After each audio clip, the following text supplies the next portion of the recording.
So this is a modern book on bare-knuckle pugilism.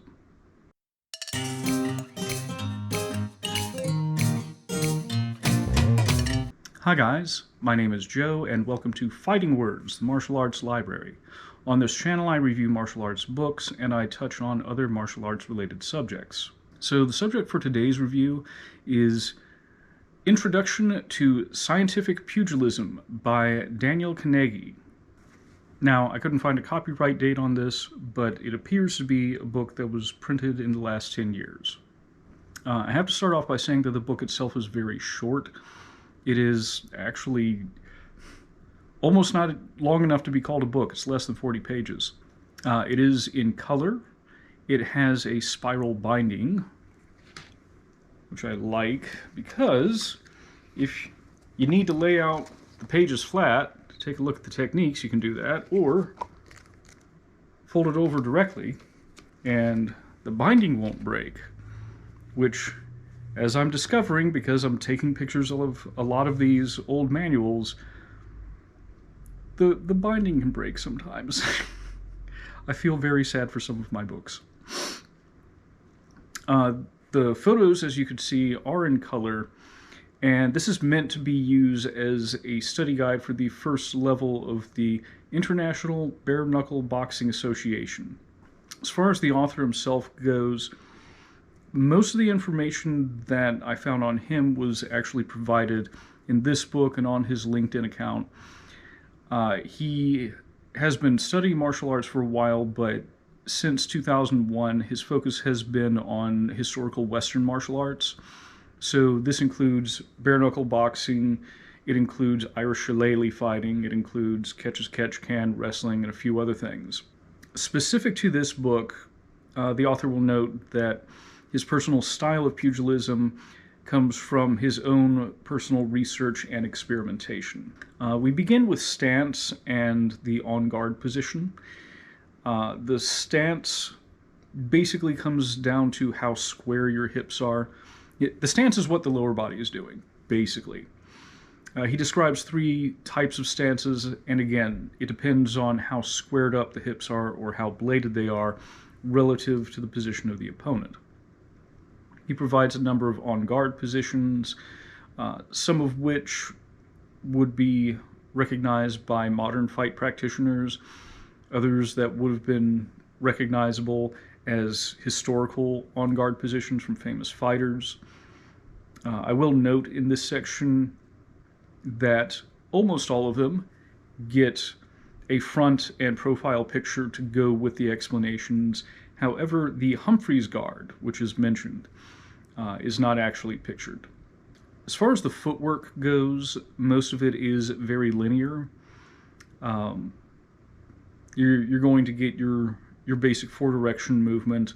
He also covers lunging and shifting footwork. So lunging would be driving extremely forward with your lead leg, and shifting footwork would be taking your rear leg and passing it in front of your lead leg so that you essentially switch stances. Since this is on pugilism, there is a pretty extensive section on punching. There are drills for how to generate power. He shows how to make a fist, how to roll a fist, because you are going to be hitting bare knuckle. He also shows a variety of strikes. Most will be familiar to most practitioners of boxing, but he will also include things like the back fist and the hammer fist. So you could basically hit with any part of the hand, and that was true with old school pugilism as well. I do have to say in this section, one of the things that stood out for me in a negative way, he likes to do the uppercut with a vertical fist. That concerns me. I'd be really nervous about catching this knuckle, since this part of the hand is rather easily broken. I'd be concerned about catching that on the end of the chin by itself instead of being supported with the other knuckles. After the section on striking is a section on defense, and this covers things like blocks and parries. This includes parrying with the forearm. Practitioners of traditional martial arts will find some familiarity with this. And he also goes over ripostes. So, for instance, in this photo, he has deflected a punch and then returns with the same hand that he was using defensively. And we're at the pros and cons section already. It's a short book.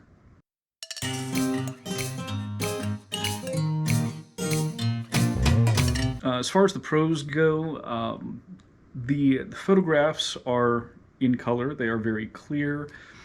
I do appreciate that it has a variety of bare-knuckle strikes, including things that are beyond the typical boxing arsenal, so actually really sticking to closer to an arsenal that was historically used in bare-knuckle boxing.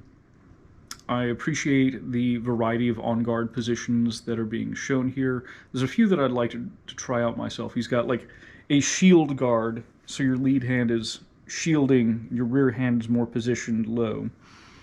I think that'll be interesting to try out. I do like that he has consistent principles throughout, as far as things like staying defensively sound and having good power generation.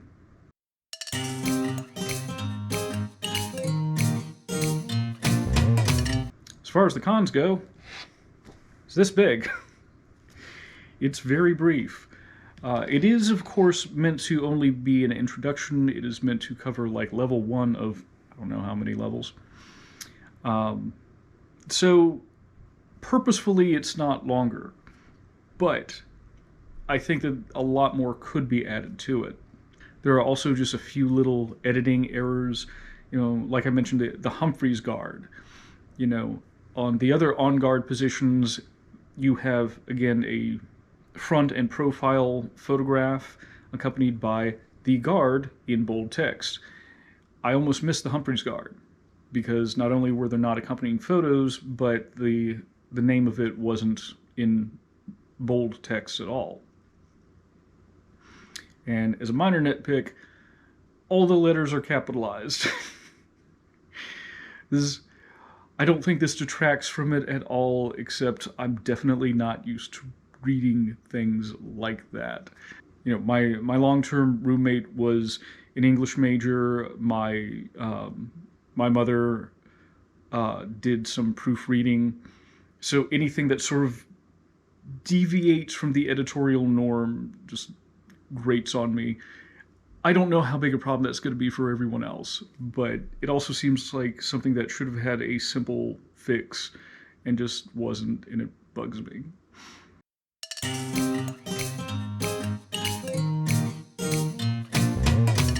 So, recommendations. I think if you are interested in bare-knuckle boxing, I guess not the modern version, where the guys still have their hands wrapped, but, this is sort of taking historical pugilism, playing with some modern ideas as well. I think that this is a decent introduction for that. Again, I think the format makes it easy to study because you can lie it flat and you can take a look at it as you're practicing. Some of the on-guard positions, I think, require sort of playing around with. But, yeah, as far as recommendations go, if you have an interest either in historical, bare-knuckle boxing, old-school pugilism, or a modern interpretation of the same, what options do I have when I'm hitting people with my bare fists? And that, I would say, would include maybe some self-defense applications. I think that this, at the very least, is going to be an affordable text to sort of try out and experiment with. And obviously, if you want to join his organization, this is your study guide for level 1. So I would strongly recommend it for that purpose. So I know this was brief, but this is probably the shortest book that I'm ever going to review.